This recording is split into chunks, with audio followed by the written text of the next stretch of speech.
Welcome to our show for today. Our topic for today is Save Our Planet Earth. And our honorable guests for today are Mr. Shoaib Soni, Mr. Zaid Khan, Ms. Alzara, Mr. Siddharth, Ms. Chavi Khairajani. So welcome ladies and gentlemen. And before we begin, let's watch a clip.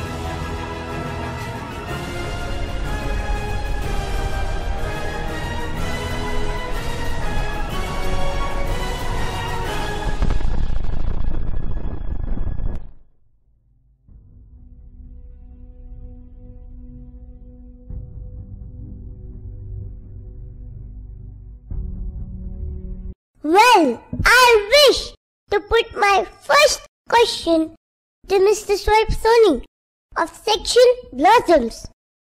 So, what do you think, Mr. Shoaib Soni? Is global warming affecting our planet Earth badly? Good morning, everybody, and I am really pleased for having been invited for a discussion on a topic of such importance, a topic that concerns our very survival. Yes, I do believe that global warming is certainly and definitely destroying our planet. We all need to wake up immediately before we are all wiped out. I believe that too. The climate changes around us, so bewildering and so harmful, of course. You are so right, Mr. Siddharth. Just watch a small clip on how global heat is on the increase and how it is affecting us all. This is a simple explanation of climate change based on an article in the New York Times. The average temperature on the surface of the planet has already increased 1.7 degrees Fahrenheit since 1880, which may not seem like much, but think about it this way. The heat from human emissions. Future generations are in big trouble.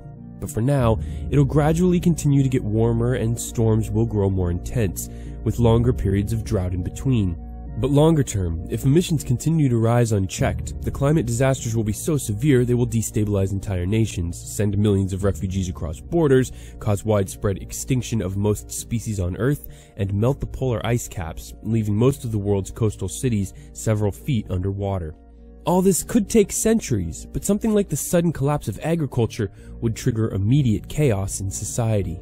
It is definitely a matter of great concern. This is the reason why on many places on Earth there are floods and people are dying, losing their homes, becoming homeless. Certainly, Mr. Siddharth. There are not only floods, there are hurricanes and cyclones and earthquakes and tsunamis too that are increasing by the day in frequency and in intensity. And some areas are reeling under the effects of droughts and famine, which is resulting in millions of farmers committing suicide. How true that is! Shall we watch a clip on some natural disasters in 2017? Of the storm right now in New York City, S+ as we call it. You can't even see the top of the buildings here in Columbus Circle. It is coming. Picture, we're flooded in. We cannot leave our hotel. It's all of the back bay flooding. can only see about 2 blocks as the snow gets blown by these wind gusts of 30 miles an hour.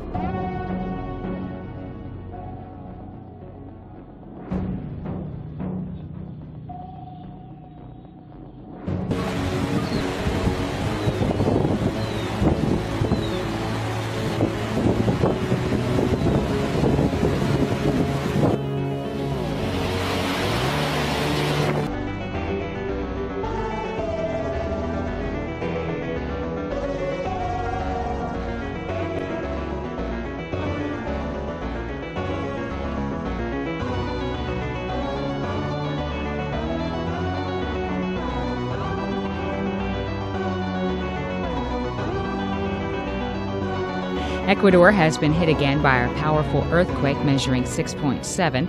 It happened Wednesday in the same area where powerful quakes were felt last month, which killed more than 650 people, injured more than 16,000, and caused more than $2 billion in damage.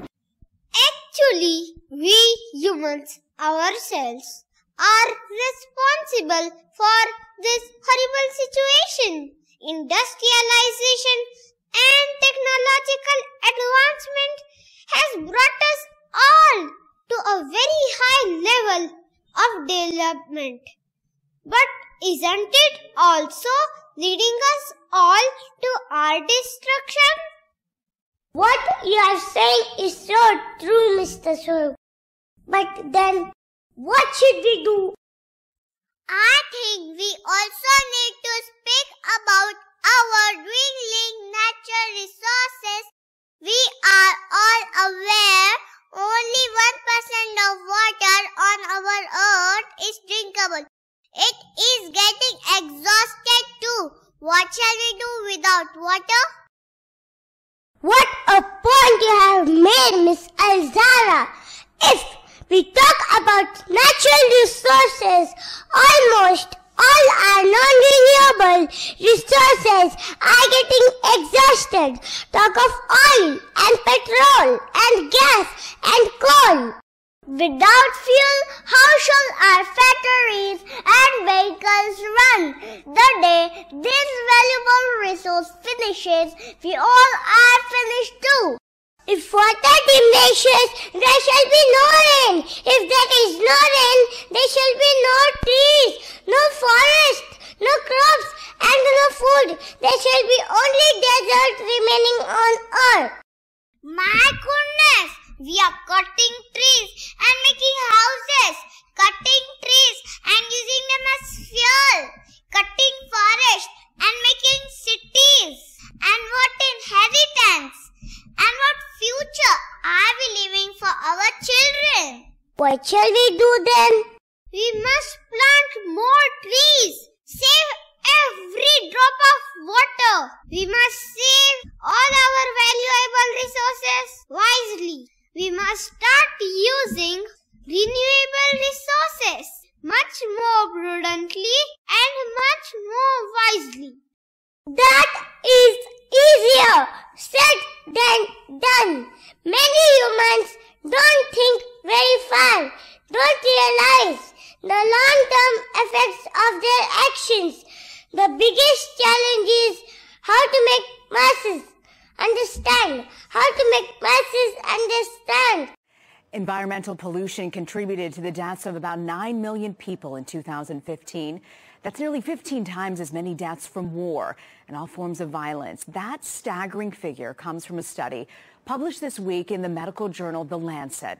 Here's Anna Werner. Because unless the masses understand, we are heading towards doom. We must all put our heads together. People need to be educated. People need to think beyond themselves. That is absolutely true. Thank you, honorable guest, for having joined us today and contributed so well to the discussion. Thank you for having invited us. It has been a wonderful discussion. Thank you. Thank you and goodbye. Thank you.